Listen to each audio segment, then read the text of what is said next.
Efendim Kat'ın yeni bölümüne hoş geldiniz. Bugün yanımda yine dijital dünyanın gizli mimarı Esra Gençkaya var. Esracığım yine böyle o meşhur dijital bakışlarının etrafa bakıyorsun ama çok zorlamadıkça yeni sorun çıkarmamaya gayret göster. Yani aslında benim sorunlarla pek işim olmuyor da o sorun kısmını genellikle sen çözüyorsun.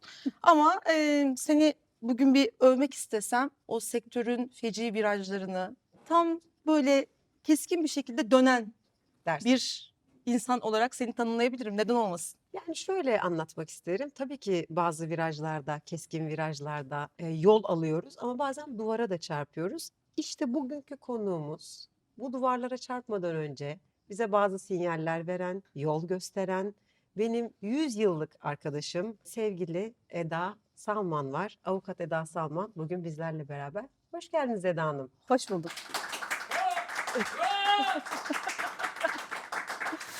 Yani aslında bir yandan bizim, bir yandan sektörün, bir yandan işte müzik camiasının bütün sorunlarını çözen insan olarak özellikle telif hukukunda senin konumunu tartışmakla ilgili bizim bir şeyimiz yok zaten. Ben sorulara geçmeden önce şunu merak ediyorum. Ya bu kadar işte davalarla uğraşıyorsun, telif davalarıyla uğraşıyorsun, sanatçıların kaprislerini vesaire çekiyorsun. Okey her şey. Peki o mu daha zor yoksa Sinem'le 26 yıllık arkadaş olmak mı? Bu soruya istediğim gibi cevap verebiliyor muyum program sonrası? Tabii ki size cevap hakkı doğdu bir kere Eda Hanım. Bu sizin cevap hakkınız. Yani ikisi o kadar başka şeyler ki Esra'cığım. Yani elma ile armutu kıyaslamak gibi oluyor bu soru aslında. Sinem arkadaş olunması çok keyifli olmasına rağmen yaptığım işle kıyasladığımda bir takım zorlukları kendi içinde barındıran fakat bir o kadar keyif veren bence ayrı bir program konusu yapılması gereken başlı başına bir konu bizim için. Yani deyip üniversitelerde bir göğsümde- kürsüde anlatılmayayım mı? Yani kulaktan kulağa gitmeyeyim mi? Sevgili stüdyodaki siz değerli izleyicilerim. Bravo. Arkadaşlar stüdyo bugün ilk defa bu kadar kalabalık. Eda Hanım konusunda uzman diğer arkadaşlarla beraber stüdyomuza gelmişler ve bizlerle beraberler.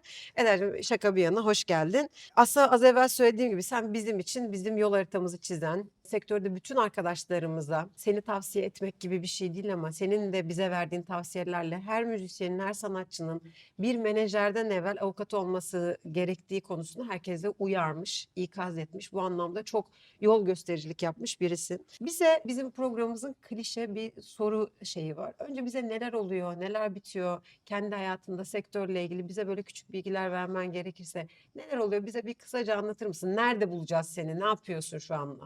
Bu zamanlarda, son zamanlarda. Aslında neler oldu, nasıl buralara geldikle ilgili başlayalım. Gerçi bu sorunun cevabını en iyi siz biliyorsunuz galiba. 20 yıldır kendi alanımda çalışıyorum. Hukuk tarafındayım. Bu hukuk dünyasının içerisinde çok keyifli olduğunu sizler sayesinde keşfettiğim bir alana daha kendi içimde yatırım yapmak zorunda hissettim kendimi. Çünkü hukukta bazı alanlar var. Bu alanlar özel bilgi ve deneyim gerektiren alanlar. Telif bunlardan bir tanesi. Teorik bilgiye sahip olsanız da sahayı iyi bilmeden, sahada dönen gerçekleri bilmeden, hukuk dünyasındaki dille uygulamadaki dilin birleştiğini, daha doğrusu birleştirebildiğiniz anda başarılı olabildiğiniz bir alan var ve bu alana aslında ben arkadaşlarımın yaşadığı problemler sayesinde adım atmış oldum. Çok uzun bir zamandır da sizinle birlikte ve diğer sanatçı, yapımcı ve sektörün diğer şapkasını taşıyan herkesle beraber yol almaya çalışıyorum. Çok şey oluyor. Neler oluyor derken belki sorularınızla birlikte bunları konuşuyor oluruz. Bu tarafta çok şey oluyor. Çok şey olması lazımken olamıyor. Siz de biliyorsunuz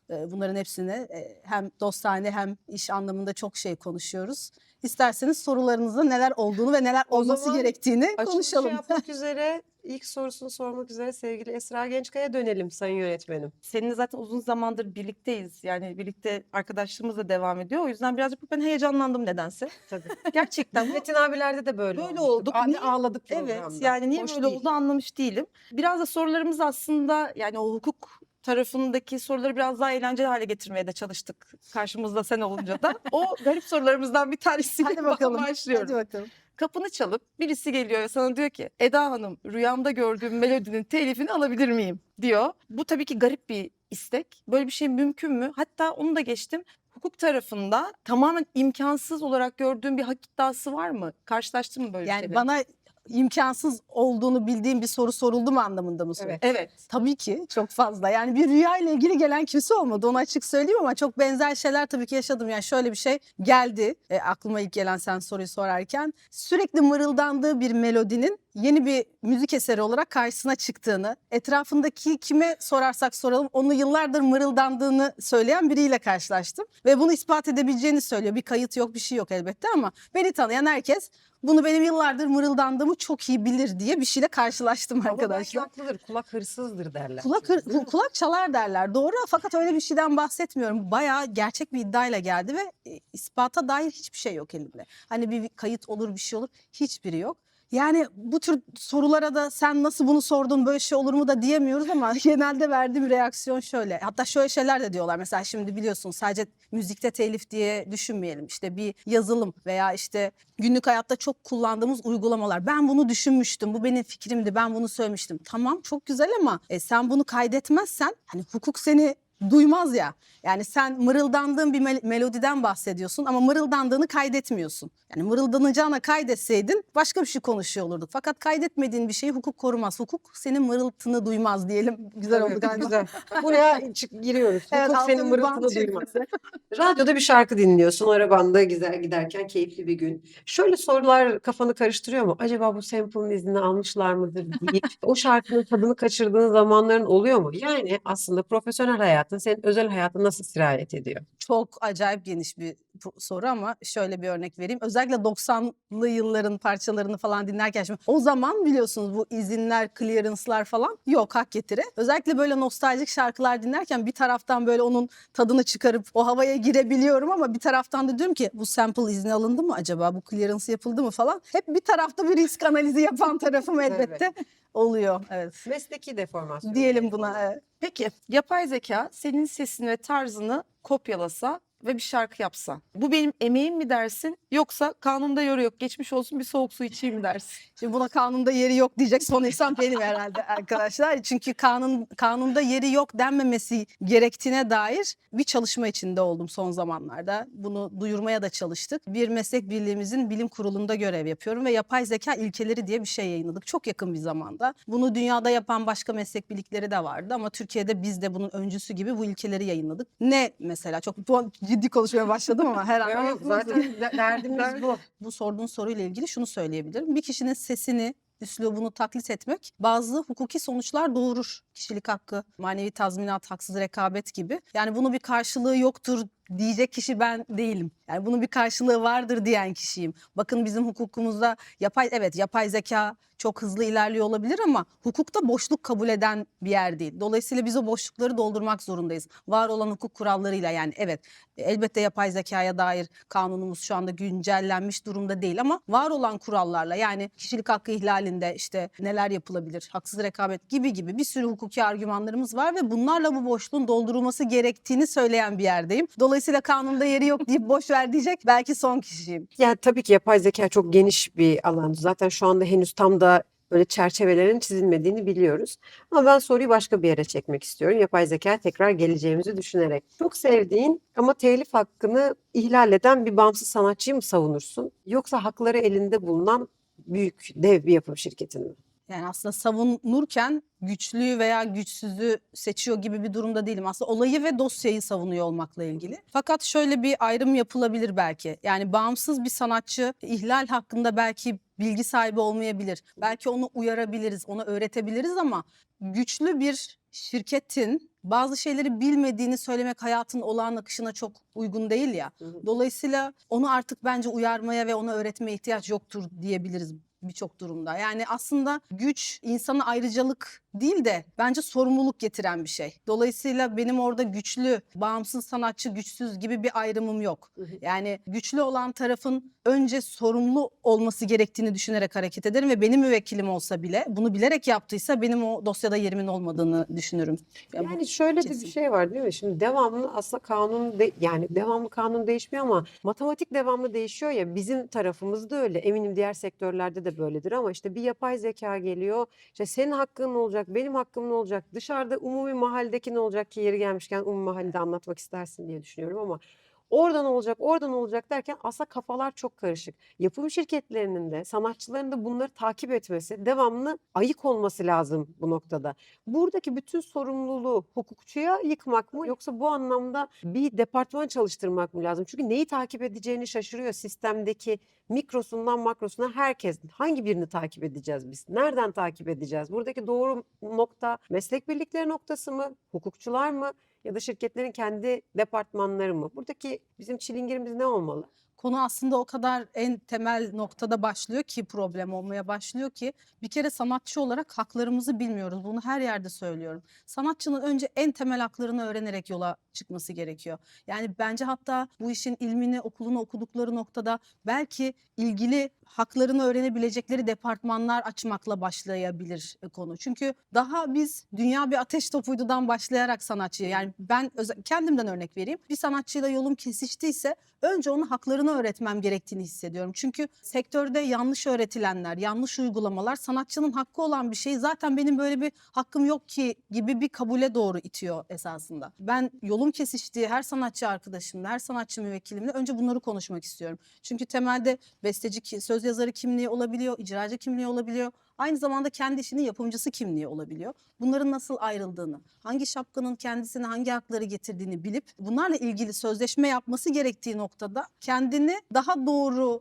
konumlandırabileceği temel bilgiye sahip olması gerekiyor sanatçının. Şimdi bunu bilmeyen bir sanatçıya siz yapay zekayı anlatamazsınız. Yani temeli öğretip sonrasında yola çıktığı avukatı olabilir, meslek birliklerinde de elbette çok büyük sorumluluk düşüyor. Çünkü burada sanatçıyı aydınlatma, yani en azından eser sahibi meslek birliği için konuşacak olursak şu an yapay zekanın getirdiği en büyük sorunlardan bir tanesi de eser üstündeki haklarla ilgili süregelen ihlaller veya işte yapım hakları da için de aynı şey geçerli elbette. Yani daha temeli bilmeyen birine siz yapay zeka gibi şu an dünyanın içinden çıkamadığı şeyleri öğretemezsiniz. Doğru. Dolayısıyla o temeli vermekle başlamak gerek. Burada da sanatçı arkadaşlarımızın güvendiği, kol kola girdiği elbette bir hukukçusu olması gerek ama meslek birliklerinin de güncel gelişmeleri takip edip hak sahiplerini güncellemesi gerektiğini düşünüyorum. Evet. Çok güzel anlatıyor. Yemekle aranın iyi olduğunu biliyorum. Evet. Yani zevk En iyi alıyorsun. sen bilirsin. Evet, Esra. zevk alıyorsun yemekten. Yani Evet. güzel yemekten zevk aldığını biliyorum. Bir restorana gittiğinde önüne gelen o kullanıcı sözleşmesi tadındaki menüleri okuyor musun satır satır? Yoksa hemen sipariş verir misin? Ben aslında bu karınca duası gibi olan her şeyi okuyan biriyim. Yani yeni aldığımız ürünlerin kullanım kılavuzlarını bile okuyan biriyim. Yani bence hayattaki en pahalı şey o küçük yazılar ve küçük ayrıntılar diye düşünüyorum. Yani karşımıza o küçük yazılar öyle bedeller ödeterek çıkabiliyor ki dolayısıyla menüyü de okurum. Aldığım küçük bir işte tüy toplama cihazının kullanım kılavuzunu bile okuyan biriyim. Dolayısıyla bana yani bu menü çok basit kalır Esra. Yani buradan anladığımız cevapla ilk soru ne kadar yanlış Evet. da anladın değil mi? Hangisi? Sinem'le 26 yıl mı daha zordu kısmını aslında dönüp bana sorulması lazım. Eda ile 20. Burada tabii ki bir çerçevede konuşacağız. Yani başka bir şey konuşmayacağız ama konu zorluksa birçok arkadaşım nerelerden bu noktaya geldin? Ben yine bu noktaya çok iyi geldim diyebiliriz. Ben bu soruyu direkt Sinem'e sorabiliyor muyum mesela? Hani aynı soruyu istersen sana sorayım. Sen mi cevap Ben hiçbir şey okumuyorum. Onu mu? Benim adımı okuyanlar Bu var. kadar benzemeyen iki insanın Evet, şerakasını. Asla benzemiyoruz. Peki başka bir soruyla geliyorum. Bir sanatçı hayatını kaybetti. Eserlerin telif hakları da tabii ki ailesine geçiyor. Yanlışsam beni düzelt. Bazen aileler bu eserlerin reklamlarda ya da işte siyasi kampanyalarda ya da işte dizilerde kullanılmasıyla ilgili izinler veriyorlar. Sence bir eser sanatçının vasiyeti mi yoksa mirasçılarının böyle elinde tutması gereken bir şey mi? Yani bu en doğru hakkı burada kime geçmeli? Nasıl bir terazi var burada? Yani doğru anladığımı düşünerek şöyle cevap vereyim. Yani eser dediğimiz şeyin tabii ki ekonomik bir değeri var. Ama eser aynı zamanda karakterle çok müsemma bir şey. Dolayısıyla ben aslında sanatçı müvekkillerime, dostlarıma hep şunu söylüyorum. Hayattayken neyi istemediğinizi mutlaka yazın. Neyi istediğinizden ziyade neyi istemediğinizi yazın. Çünkü bir altyazı bant geçebilirsiniz. Şu an aklıma böyle şeyler geliyor. Siz sustuğunuzda herkes konuşacak arkanızdan. Sustuğunuz zaman konuşulması gerekenleri hayattayken yazmak gerekiyor diye düşünüyorum. Güzel oldu galiba. Evet, çok iyi oldu ya. Çok küçük yazarsak herkes okusun isterim ben. Buyurun Esra. 90'larda popüler olan bir şarkının 3 saniyelik bir melodisini izinsiz kullandım ve şarkım global bir hit oldu. Esra olarak bunu Esra yaptıysam olarak. bir kere sana çok kızarım. Kapımı çalıyorum geldim sana. Hemen uzlaşalım mı dersin yoksa yandın bavulunu topla mı? Şöyle bir kere 3 saniye falan 7 saniye buna da küçücük bir değinelim mi? Yani Evet. saniyenin hiçbir önemi yok. Yani orada ne kadar kullandığınızın hiçbir önemi yok. O kullanımdır bu bir. İkincisi o 3 saniye öyle bir 3 saniyedir ki 3 milyon dolara mal olabilir. Sorunun ana kısmına gelecek olursak da en kötü uzlaşmanın en iyi çekişmeden daha iyi olduğunu sadece telifte değil çalıştığım alanın her noktasında söyleyen biriyim. Yani bu illa bir telif davası olmak zorunda değil. Boşanmadan gayrimenkule her alanda uzlaşmaktan yana olan uzlaşmacı tavrımı herhalde 20 senedir sektöre ispatladığımı düşünüyorum. Bakmak lazım. Yani burada kullanımın durumuna bakmak lazım. Uzlaşılabilir bir şey var mı bakmak lazım. Yapabiliyorsak uzlaşmak lazım. Yapamıyorsak da bedeli neyse ödemek lazım. Burada bir nota sayısı falan var mı? Yok hayır. Yani kullanım ne olursa olsun. 3 Yani saniyede olsa 10 saniyede olsa. evet bu çok sorulan bir şey bu arada. Yani işte bilmem kaç mezur falan. Böyle bir şey yok. Yasada böyle bir şey yok. 2 nota çalabilirsin ama önemli 5 değil. nota çalamazsın gibi bir şey yok. Olay o ya zaten. Olay Esra. Peki burada hemen başka bir şey soracağım. Hazır böyle yeri gelmişken sorumu değiştirerek soruyorum. Bir eserin anonime dönmesi bu bizim bildiğimiz ama dinleyicilerimizin de bilmesi gerektiğini düşündüğümüz bir şey olduğu için. Çünkü çok fazla eser var. Ya o zaten anonim diye kullanılan eserler de var. Bunları nasıl ayırt ediyor sistem? Bize bununla ilgili biraz bilgi verebilir Anonim misiniz? olup olmadığını Evet. mı nasıl anlıyoruz? Evet. Şimdi bunu çok güncelde hepimiz yaşıyoruz. Yani bu alanda çalıştığımız zaman eserin anonim olup olmadığı 70 yıl sonra biliyorsunuz eser sahibinin ölümünden sonraki 70 yıl sonra anonime düşüyor. Doğru ama bazen bunu tespit edebilmek çok zor. Mesela bildiğimiz bir şey, kayıt yok, bir şey yok. Meslek birliklerine soruyoruz. Hiç verebilecekleri bir cevap olmuyor. Doğru olmayabiliyor verdikleri cevap mesela. Siz anonim eser olduğundan emin olup o kullanımı gerçekleştiriyorsunuz ama sonrasında bir bakıyorsunuz anonim değilmiş. Bunlar olabiliyor. Dolayısıyla aslında bu tür kullanımları yaparken kullanımı yapan kişi hep bir risk taşıyor. Biz müvekkilleri hep şunu söylüyoruz. Evet bu böyle ama ya değilseyi de düşünerek hareket et. Başımıza da geliyor böyle şeyler. Bir de burada vurgulama gereken bir şey daha var. Anonim eserleri siz düzenlediğiniz zaman buna artık biz aranje diyoruz. Orada siz yeni besteci olarak hak sahibiymişsiniz gibi olmuyor. Aranjör sıfatıyla hak sahibi oluyorsunuz. O zaten anonim eser yani kamuya mal olmuş bir eser. Yani ona artık bestecisi benim diyemiyoruz. Artık onun aranjörü biz olabiliyoruz. Burada bir şey sorabilir miyim? Tabii. Şimdiki asıl sorumun içerisine gömüyorum onu. Eser sahibiyim. Eserimi mirasçım olan çocuğa miras olarak bırakıyorum. Yine de ben öldükten 70 yıl sonra artık o eser benim çocuğumun olmuyor da anonim eser. Evet, kamuya mal oluyor artık. 70 yıl sonra artık o kamunun malı haline geliyor. 70 yıl sınırı bu demek zaten. Senin mirasçıların, çocuğundan sonrakiler hiç önemli değil. Mali hak sahibi sadece ölümden sonra 70 yıl hak sahibi olabiliyor. Ama ya enteresan bir şey değil mi konuyu açtığınız zaman başka bir şeyle ilgili eğer eser ekonomik bir şeye dönüyorsa ve kendi içinde bir ekonomisi varsa herhangi bir malın bir mirasçıya aktarılması gibi eserin neden aktarılması söz konusu değil sorusunun yanıtı nasıl çıkıyor? Aktarılıyor aslında. 70 yıl gibi bir süre aktarılıyor. Fakat sanat öyle bir şey ki aslında çok kamuya mal olması gereken bir değer, kamusal bir değer. Tabii şimdi burada çok soru var. Yani böyle beyin yakıp çok uzun konuşabiliriz bu konu hakkında. Kamuya mal olmuş anonim eserlerden o zaman dijital mecralar niye para kazanıyor gibi. Anlatabiliyor muyum? diyebiliriz. Mesela şunu hep tartışıyoruz kendi içimizde. Aslında kamuya mal olmuş anonim eserlerin o kamuya mal olmuş olduğunu düşündüğümüz yani çıkış noktası olan ülkenin belli bir fonunda olması mı gerekir? Tabii. Yoksa bir dijital mecra mı onun parasını kazanmalıdır gibi. Yani Evet. ben anonim bir eseri alıyorum. Eser sahibi Esra olmasın tabii anonim oldu çünkü 70 yıl.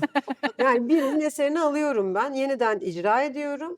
Onun gelirini alıyorum anonim olduğu için. Ama eserin hak sahibi ya da mirasçıları oradan bir şey almıyorlar. Çünkü 70 yıl geçmiş gibi bir matematikte bir dengesizlik var Aslında sanki. kamuya mal olduğu ölçüde gerçekten onun gelirinin de kamuya mal olması olması gerekiyor. lazım. Çünkü onu kamuda belki bir fonda bir öneri olarak bilmiyorum belki hani izleyen bunu gerçekleştirebilecek birilerine belki kafa açar. Bunun gelirinin de aslında kamusal bir yerde toplanıp belki yeni eserlerin üretilmesi için, belki başka projeler için, belki mali durumu yetersiz ama işte oluyor ya Kültür Bakanlığı'nın fonları falan belli bir yerde toplanması çok daha tatlı Belli bir olmaz mı? oranı da olabilir. Yani Olabilir tabii ki tabii yeniden ki. icra ettiğin zaman burada da bir senin de hakkın olan bir durum oluyor. Az evvel O söylediğim ayrı. gibi. Düzenleme ile ilgili Hı. kısmı ayrı ama eser sahibinin haklarının aslında gelirinin belli yani o kamuya mal oldu dediğimiz ülkenin belli bir fonunda toplanması tatlı olmaz mıydı? Bu noktada ben bir soru sorabilir miyim? Hep müzik üzerinden konuşuyorsunuz ya, bu bir sanat tablo olsa ya nasıl olacak, nasıl işleyecek o zaman? Aynı işleyecek çünkü kanunda müzik eseri veya işte sanat eseri, işte edebi eser diye bir ayrım yok. eser türlerinin tamamı için aynı kurallar geçerli. O yüzden bence hepsini uygulayabiliriz, uygulamalıyız da şu durumda. Bizim aslında Sinem'le çok karşılaştığımız bir durum var. İşte sanatçılarımız ya da sanatçı dostlarımız gelip işte ben coverladım, şarkı coverladım, işte YouTube kanalıma ya da işte Instagram'a koydum ama işte yayınlasam sıkıntı olur mu? Biz de her zaman diyoruz ki ulaşabiliyorsan sanatçıdan izin al. Çünkü en azından daha yolunda yapmış olursun bir işi. Birkaç gün sonra başına bir şey gelirse de bir sıkıntı yaratmazsın. Buyurunuz benim iznim var dersin. Ama bir yandan da çok güzel coverladı şarkıyı. Instagram'a koydu, YouTube'a koydu ve eser sahibi bir anda o videoyu yayından kaldırdı. Aslında bu işte o izin almadan yapanlar için ben aslında sanata sahip çıkıyorum kafasında bir şey. Ama eser sahibi açısından baktığı zaman da izinsiz kullanıma gidiyor. Bununla ilgili senin düşüncen nedir? Bu tarz izinsiz kullanımlarla ilgili. Anladım. Yani eser sahibinin bunu önlemesiyle ilgili durumu anladığım kadarıyla soruyorsun. Bir amaca bakarım amaç mı diye. Bir de gelire bakarım gelir mi diye. Yani şöyle aslında. Şöyle bir şey söyleyebilirim. Çok büyük bir işte reklam geliri, bir kar durumu yok ve eser sahibini de incitecek garip bir söylem yok ortada, garip bir durum yok ortada. Böyle bir durumda da engellendiği zaman tabii çok durumu has bir şey konuşmak lazım. Olaydan olaya değişebilecek bir şey ama orada belki egosal bir durum oluyor olabilir. Yani ortada hiç sana zarar veren bir kullanım yok. Ticari bir kar amacı yok. Gelir, reklam geliri falan yok. İstemiyorum gibi şeyler biraz egosal olabilir. Tabii oluyor her bu? zaman için Emsal söyleyemeyiz. olacağını düşündüğü için izin vermiyor olabilir. Bir duruş olabilir ama bazı durumlarda da egosal bir şey olabilir. Yani bunu durumdan duruma konuşmak lazım. Daha önceden başımıza gelmişti. Şarkıyı coverlamışlar, yüklemişler. 50 milyon izlenmiş. Mesela burada işte az önce ilk söylediğim cümle bir gelire bakarım gelir mi diye. Ve kanal da gelir elde etmeyen bir kanaldı. Yani aslında orada koymuş ama o kendi kanallarında bir gelir elde etme durumu yok. Bazen savaş boyalarını sürüp böyle olayın üstüne gitmek her zaman doğru bir strateji olmayabilir. Ben bu tür durumlarda stratejik yaklaşmaktan yanayım. Orada çok ciddi gelir elde eden bir şey varsa hadi bunu kaldıralım gibi bir yaklaşım bence çok doğru bir yaklaşım değil. Stratejik davranıp müvekkili doğru yönlendirmek lazım. Yani rüzgarı arkana alarak ilerlemek gibi. Yani orada gelir getiren bir şey var ve biz bunu niye kapatıyoruz ki? Yani bence lisans sözleşmesi yapmak oradaki duruşun tabii ki kıymeti var ama ondan çok daha mantıklı bir şey. Hem sözleşmeye bağlıyorsunuz hem var olan gelirinize gelir katıyorsunuz. Yani akıllı olmak lazım. Eski dönemlerde telif hukuku olsaydı Mozart Beethoven'la o melodiyi benden aldın diye dava açar mıydı? Sence tarihin en büyük telif davası nedir? Şimdi o dönemi konuşacak olursak zaten orada aslında şu anki gibi bir bireysel mülkiyet durumu yok. Yani orada aslında biraz ustaya saygı gibi işte Beethoven Mozart'tan zaten alıyor o temayı ve kullanıyor ve bunu böyle yapması gerekiyor gibi bir anlayış hakim. Yani oradaki anlayış, daha doğrusu bugünkü anlayış orada hakim olsa biz o işin içinden asla çıkamazdık. Yani o Avrupa'nın yarısı birbiriyle davalık olmuş olurdu. Dolayısıyla yani o zamanın en büyüğü ne olurdu? İşte Beethoven evet yani etkilenmiş, almış doğru. Almalı aslında o zamanki anlayışa göre ama şu anki bireysel mülkiyet durumu bambaşka bir dünya. Yani şu anki anlayışı o zaman uygularsak biz yanmışız. Bütün Avrupa birbirine girerdi o zaman muhtemelen. Orası girmesin ama artık şu an bir orası Hiç gerek şu an yok. sessiz Ağzımızın şey. tadı bozulmasın. Geçtiğimiz günlerde Alper de dahil olmak üzere dördümüz bir Gürcistan tatili yaptık. Bol bol da tatlı dozlarla dedikodu da yaptık. Evet. Senden şimdi isim almadan bir hukuki dedikodu böyle vardır kesin sende. O yüzden merak ederek soruyorum. Hayatında imzaladığın ve okuduğun en tehlikeli ve seni en çok şaşırtan sözleşme maddesi neydi? Var mı böyle bir şey, oldu mu? Hep oluyor ve ısrarla bunu yapmaya da devam ediyorlar. Benim en çok böyle tehlikeli bulduğum madde süresiz, sınırsız ve henüz gelmemiş teknolojilere dair. Sinem bunu çok iyi bilir. Yani o maddeler gerçekten yani hukukta en tehlikeli şey insanın altyazı girebiliyor musun? Geleceğine dair bir taahhütte bulunması. Yani geleceğimizi satmayalım arkadaşlar. Bilmediğimiz bir teknolojiye dair taahhütte bulunamayız. Bulunmamalıyız. Ben o masada olmam. O masadan kalktığım çok bilinen bir şey. Yani oturmam o masaya. Çünkü henüz var olmamış bir teknoloji. Şu an mesela bir sürü dava var değil mi? Duyuyoruz. Şu an mesela dijital dünyanın hayatımıza girmesiyle beraber eski klasik yani dijitalin olmadığı dönemde yapılmış sözleşmelerin sağlığını tartışıyoruz. Ve birçok sözleşme şu anda geçersiz sayılıyor. Tabii ki değişebilir, içtihatlar, her şey olabilir ama şu andaki anlayış bu. Yani var olmayan bir hakkın devri söz konusu değil. Ama her masaya oturduğumuzda ısrarla önümüze bir kere süresiz sınırsız, bir kere var olmayan teknolojilere dair sözleşmeler koyuluyor. Ve ben o masada asla olmuyorum. Uzayda, Samanyolu'nda, Uzay, evrende. her yer. Yani bir de şimdi avukat arkadaşlarımızı da anlıyorum şimdi. Böyle bir anlayışın hakim olduğu bir sektörde böyle şeyler yazılıyor işte. Uzay hakları bilmem ne, yani işi bilen meslektaşımızın orada yazacağı çok sınırlı birkaç cümle olmalıdır. Uzay hakkı bilmem ne dediğim zaman zaten Yargıtay bunu saymadıysan demek ki bunu söylemek istemedin diyor. Bir kere saymak, aslında tek tek saymak bizim yararımıza da değil, zararımıza. Dolayısıyla neyi hangi cümleyle devredeceğini bilen bir avukatın bu tür kaygılar yaşamasına gerek yok. Ben hakları süresiz, sınırsız devreden ve ucu açık teknolojilere atıfta bulunan sözleşmelerin olduğu hiçbir masada oturmuyorum. Oturmamayı tercih ediyorum. Oturulmaması gerektiğini de ısrarla tavsiye ediyorum. Dedikodu alamadın Esra ama temkinli bir şekilde, sorunlu bir şekilde Ben devredin. bir soruyla hemen burayı parlatmak istiyorum. Bir küçük bize cayma hakkını da anlatabilir misin? Çünkü cayma hakkı aslında önemli bir hak. Evet. Ve çok da böyle perde arkasında kalmış, böyle uzaktan izleyen bir hak.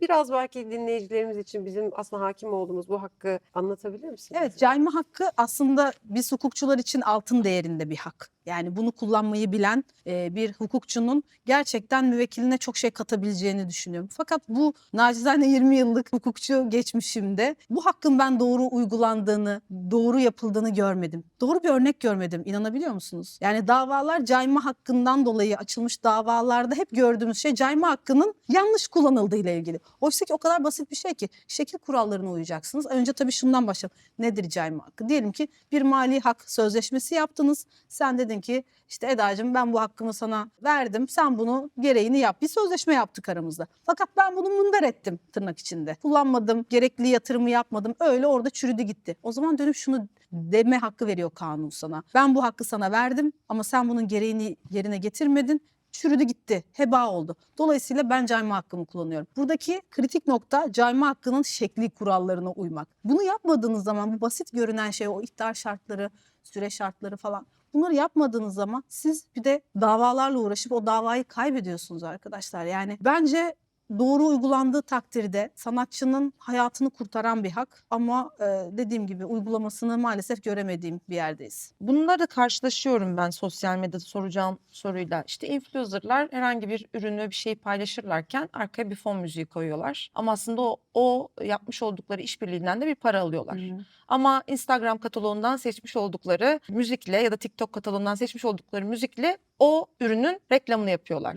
Ama kullandıkları şarkıya herhangi bir şekilde bir bedel ödemeksizin paylaşımlar oluyor. Ben bununla çok sık karşılaşıyorum. Bu tarz böyle bir şeyde işte sanatçı geldi, benim şarkımı izinsiz kullanmışlar. İşte ya da bu şey oluyor, işte bir marka çok fazla karşımıza çıktığı için, Gökhan tarafında söylüyorum, Sevgililer Günü kampanyası yapıyor. Altına Gökhan'ın aşkı koymuş ve sponsor olarak benim önüme bu reklamlar çıkıyor. Sonra biz yazıyoruz, lütfen kaldırın sponsorlu reklamı, durdurun deyip bir şekilde hani güzel dille anlatıp o reklamları durdurabiliyoruz. Yani başımıza böyle şeyler geliyor. Böyle bir şeyle karşılaşsak ama belki de o reklam kampanyası çok ciddi rakamlarla alınmış bir kampanya olsa hemen dava açalım mı dersin? Yoksa aslında en başta söylediğin gibi uzlaşmaya giderim ben. Yani reklam da hoş oldu, aksın gitsin mi diye müvekkiline destek olursun, yorumlarsın. Duruma has bir Evet. karar vermek lazım burada. Bir kere şunu belirtmek lazım. Hani bizim bu sosyal medyadaki paylaşımlarda arka fondaki müziği katalogdan seçip seçmediğimiz veya işte kendimiz arabanın içinde çaldığımız bir eseri mi paylaşıyoruz? Bir kere temeldeki bu ayrımı bilmek lazım. Katalogdan yapılan bireysel kullanımlarda sorun yok. Ama katalogdan yapılmayan bireysel de olsa kullanımlarda sorun var. Bu birinci ayrım. İkinci ayrım, katalogdan kullandı ama bireysel değil, ticarete konu etti ve bu aldı yürüdü. Çok da başımıza geliyor böyle şeyler. O zaman işte eser sahibinin ve diğer hak sahiplerinin o zaman bir talep hakkı var. Baktık çok saçma sapan bir paylaşım ve zaten sanatçının orada eserini kullanılması sanatçıya bazen zarar bile verebiliyor. Çok hoşuna gitmeyecek bir ürün olabilir veya işte onun o güne kadarki içinde bulunduğu işbirliklerinin değerini aşağı çeken bir şey. O zaman kaldırmaktan yanayım. Ama baktık ki gerçekten kıymet veren, değer katan bir şey. O zaman tabii ki yani bağcıyı mı döveceğiz, üzüm mü yiyeceğiz? Kesinlikle duruma göre değerlendirmemiz gereken bir yerde olmalıyız. Peki bence sanatçılarımız da ya da işte hem oyuncular hem de sanatçılar, yani müzik tarafındaki kişiler de şu şey var ya, herhangi bir şey paylaştığımız anda reklamdır, tavsiyedir. Ya onunla ilgili de bir şey söylesene, biz neye reklam yazacağız, neye tavsiye yazacağız, neye reklam değildir yazacağız. Çünkü başımıza geliyor işte hediye gönderiyorlar Hı hı. sanatçıya ve paylaşmamız gerekiyor. Ya da işte konserde bir kombin giyiniyor, o kombinin paylaşmamız gerekiyor. Bu tür durumlarda ne yapacağız? İşte bu çok geniş bir konu. Tabii ki artık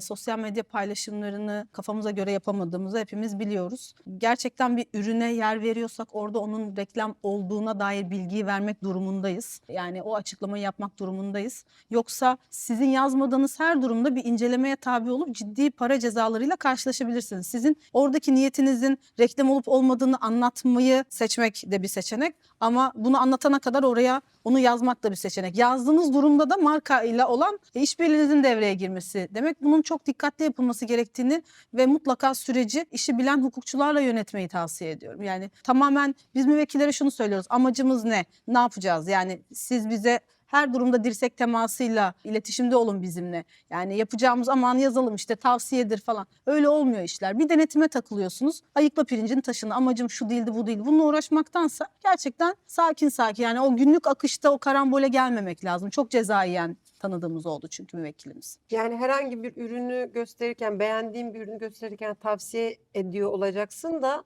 reklamdan gelir elde ediyorsan artık Tabii. ya gelir elde ediyorsam da tavsiye dediysem de kafası karışabilir. Tabii yani o açıklamaya Yani- girmektense o topa girmemeyi tercih Girmemeye etmek tercih lazım. eder. Evet, çok karışık. Evet. Çok karışık. aynen. Eda Salman bir gün cübbesini bıraktı ve şarkı yazmaya karar verdi. Bu yazacağı şarkı ve gitmek istediği yolda Türünü sormayacaksın inşallah. arabesk, çünkü biliyoruz. İlk yapacağı hamle ne olur? Yani bugün Eda Salman bir müzikal yolculuğa başlayacak olsa ilk yapacağı hamle ne olur? Şarkıdan önce sözleşmesini yazardım. Önce onu yazardım, ondan sonra bakarız deyip. Evet.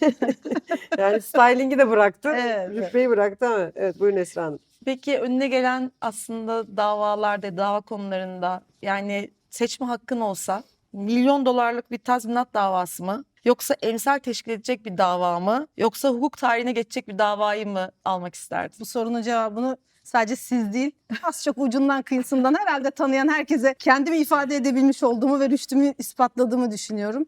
Milyon dolarlar bir şekilde biter. Tabii ki hepimiz hayatımızı idame ettirmek için para kazanmayı önemsiyoruz ama emsal karar. Nedeni, bu emsal karar insanlara, sektördeki herkese nasıl davranması gerektiğini aslında anlatan bir şey ya. Kalıcı bir şey bırakıyorsunuz. Yani sanatçıya haklarını, yapımcıya sınırlarını, teknolojiye çerçevesini giydiren bir şeye imza atma. Harika bir şey değil mi ya bu? Yani Bunu da altyazılı olarak Yani yazıyorum. müthiş bir şey. Aa!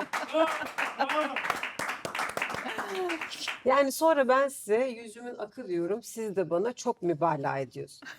canım. Sonra ona diyorsunuz ki 26 yıl birbirinize hiç benzemeden nasıl ayakta kaldınız? Buraya kocaman bir nazar boncuğu istiyorum. Bugün Eda Salman müzisyen genç bir arkadaşa vereceği bir tavsiye olsa, yine tabii ki sözleşme okumak diyeceğini biliyorum ama yine böyle bir mesaj verecek olsam bu ne olurdu? Sadece müzisyen olmak zorunda değil ama hani sanatsever olabilir, sanatçı olabilir. Bir tavsiye verecek olsan yeni nesil birilerine ne dersin? Evet, yani aslında bugün bir sanatçının saçına, makyajına, imajına yatırdığı bir para var ve bunu seve seve yapıyor doğal olarak, ama başta çok gereksiz gördüğü o haklarını öğrenmek için vereceği, gözünde büyüttüğü ama aslında esasında hiçbir hukukçunun onu o kadar yormayacağı meblağlarla hayatını kurtarabilir. Yani haklarını öğrenmek için saçına, makyajına yaptığı yatırımın belki çok küçük bir kısmını bir avukatla, hukukçuyla kol kola girerek işin başında öğrenirse kocaman bir hayatı aslında kazanmış oluyor. Çünkü bizim en çok karşılaştığımız uyuşmazlıklar, bugün hala içinden çıkmaya çalıştığımız konuların hepsi yolun başındayken yapılmış hatalar. Çünkü sanatçı yolun başındayken bir kere mali olarak çoğu durumda yetersiz. Çoğu zaman sektör hakkında çok fazla bilgiye sahip değil. Dolayısıyla onların bu halinden, tırnak içinde, yapımcılar bana kızmayın, her programda söylediğim gibi ben yapımcıları çok seviyorum. Tabii ki yani böyle bir düşmanlık gibi değil ama çoğu da çok kıymetli. Fakat birçok kötü örnek bu tür konulardan dolayı ortaya çıkıyor. Haklarını öğrenmek için stylingin belki 1/10 kadar yapacağınız yatırım bütün hayatınızı kurtarabilir. 10 yıl önce yapılmış olan sözleşmeleri halen daha bugün tartışıyoruz. Kelepçe mi değil mi? Kim haklı kim haksız? Dolayısıyla hakkı öğrenmek için atılacak küçük bir adım biz hukukçular için çok büyük bir adım demek. Herkesi bu konuda uzman avukat arkadaşlarla kol kola girmeye davet etmiş olalım. Teşekkür ediyorum. Bugün Eda Salman bizim konuğumuzdu. Uzun yıllardır arkadaşımız, yoldaşımız. Her konuda desteği bizim için çok kıymetli. Burada arkadaşımı övmek için söylemiyorum bunu ama gerçekten herkesin iyi bir arkadaşa, iyi bir tabii ki yoldaşa ve iyi bir hukukçuya ihtiyacı var hepimizin. Son sözü söylemek üzere sevgili partnerim Esra Gençkaya sözü bırakıyorum. Duygusal anlar. Stüdyoda duygusal anlar. Bir kere de şu kapatma işini sen yapsan da beni birazcık böyle bir rahatlatsın ama yok yani. Hiç arkadaşına destek olmuyorsun yani. Sevgili Eda çok teşekkür ederiz. Ben teşekkür Bence izleyen sanatçı dostlarımız da güzel feyz almışlardır. Neler yapmaları gerekiyor ve neler yapmamaları gerekiyor öğrenmişlerdir sayende. Çok fazla uzatmayacağım. Bizden bugünlük bu kadar. Biz katta hayatın tadını çıkarmaya devam ediyoruz. Bay Tuğçe Bozkaya.